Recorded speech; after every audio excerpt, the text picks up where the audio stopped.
Altså, jeg føler mig selv rigtig engageret, fordi jeg rigtig gerne vil noget i samfundet. Så jeg forsøger i hvert fald så godt, som jeg selv har lyst til, at det skal være en engagement. Ja, jeg føler mig meget engageret i timerne.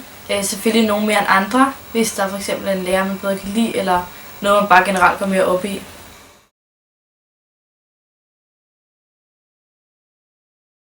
Så føler jeg, at dem, der kalder os det, har ret.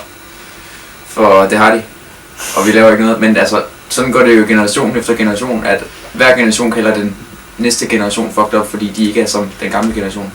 Jeg føler, at der er lidt om det, men samtidig synes jeg også, at den her generation har udviklet sig rigtig meget.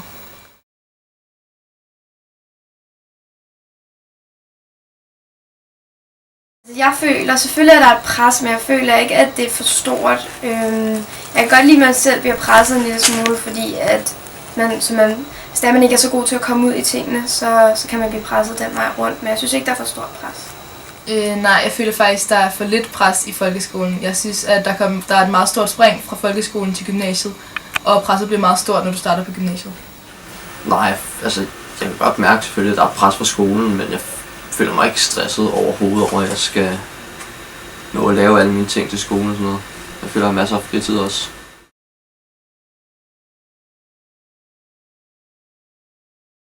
Ja, til dels. Jeg tror, at vores generation er vant til at kalde hinanden grimme ting, og måske ikke tænke så meget over, hvad vi siger. Men i forhold til så mange andre, så føler jeg, at jeg respekterer andre. Altså, jeg har lidt den holdning, at man skal behandle andre som man også godt selv vil behandles. Så jeg føler, at jeg har forholdsvis stor respekt, ja.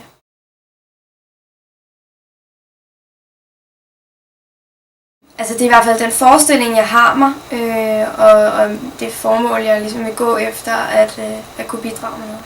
Ja, det tror jeg helt sikkert, det gør. Ja, det tror jeg. Jeg vil gerne være journalist og bidrage til samfundet på den måde. Altså, jeg håber i hvert fald, at jeg kommer til at bidrage til samfundet. Ja, på en eller anden måde, så gør jeg.